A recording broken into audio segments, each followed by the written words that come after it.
Welcome to St. Michael's High School Class of 1965 reunion. It's difficult to believe we graduated 50 years ago. St. Michael's had an extensive and notable history that dates back to 1843. That's the year Daniel O'Sullivan, a teacher from Ireland, arrived in Flint.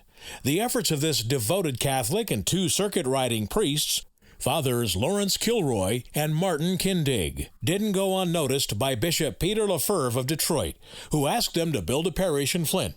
St. Michael's remained the only Catholic parish in Flint for the next 67 years. Its first pastor, Father Michael Monahan, arrived in 1847.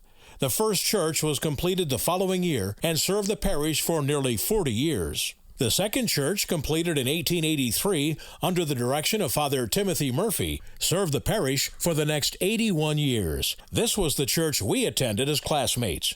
It was demolished in late 1964. The third and current church was completed in 1966 under the direction of Monsignor Earl Sheridan. Monsignor Sheridan was pastor at St. Michael's for 25 years. In 1872, the first school was built under the direction of Father James Gillisee. School enrollment continued to grow, so in 1877, the new pastor, Father Robert Hare, requested the help of the Sisters of the Immaculate Heart of Mary at Monroe. Later that year, 4 sisters came to teach at St. Michael's. Father Hare turned over the rectory to them for use as a convent. The building served as a home for the teaching sisters of St. Michael's for the next 74 years. A new convent, the one we knew, was built in 1951. Under the direction of Monsignor Dunnigan, a new school was built in 1927. It opened in September 1928 to 870 pupils. Monsignor Earl Sheridan had the school enlarged in 1954. That fall, some new classrooms, offices, kindergarten, gymnasium, and cafeteria were ready for occupation. The school served the parish until it closed in 1970. Luke M. Powers Catholic High School opened in September of that same year. The first Powers High School on Carpenter Road served the Catholic students for more than 40 years. This past year, they moved into the newly remodeled Michigan School for the Deaf building. If you haven't seen the current Powers High School, you should, because they did a wonderful job with the renovations. In the 98 years St. Michael's had a school, our class was the largest ever. For 2 main reasons. We were the beginning of the baby boomer generation.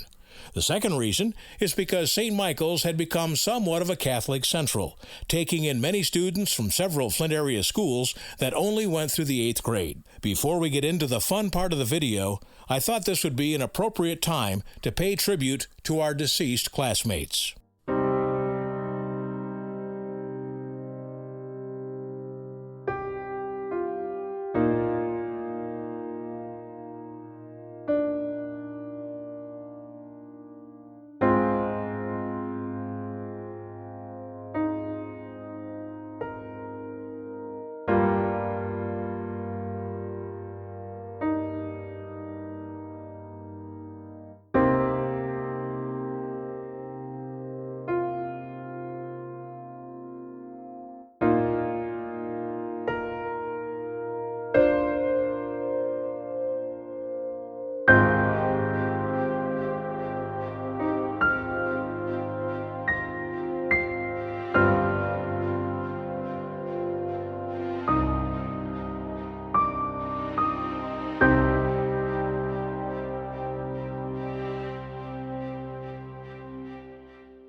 Remembering our top scholars.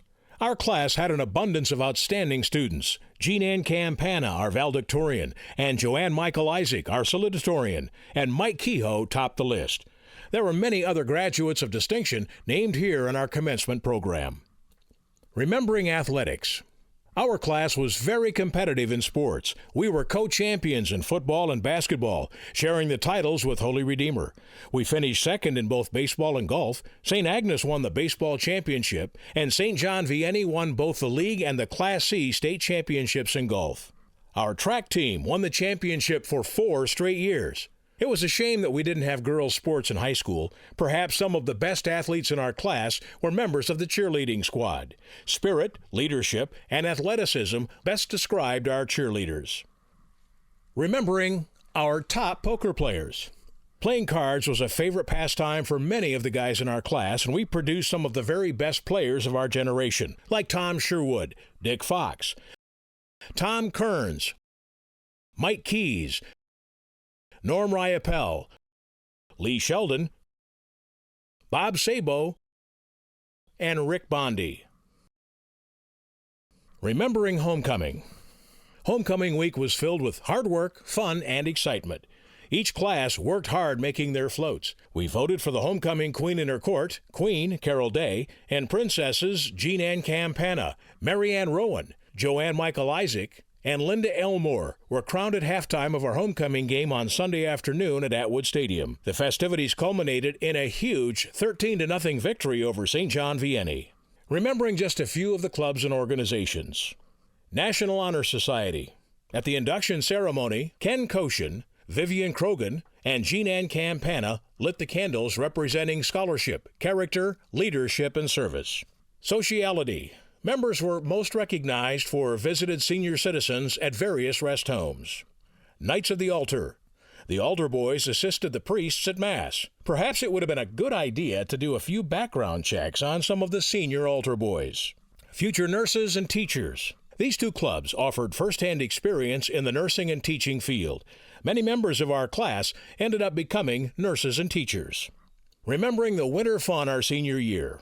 On January 25th, we headed to Grayling, spending the day participating in several winter sports activities.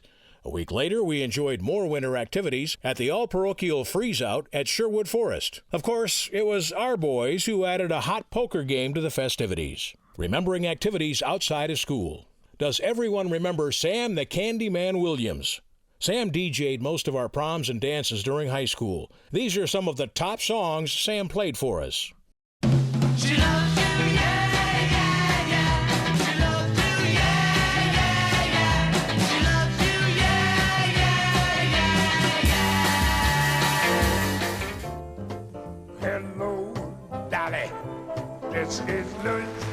Dolly. Funny glad to have you back where you belong.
Remember these top movies from the early 60s?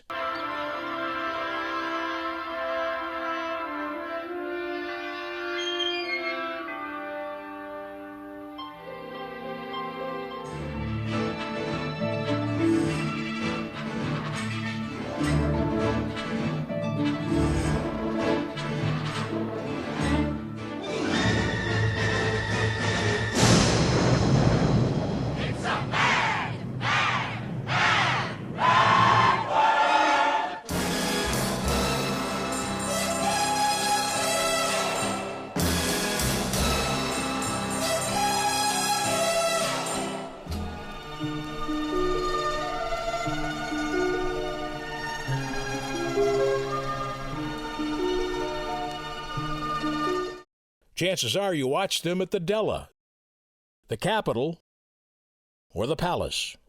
Remembering some of our past reunions, we had a pretty good turnout for both our 20th and 25th reunions.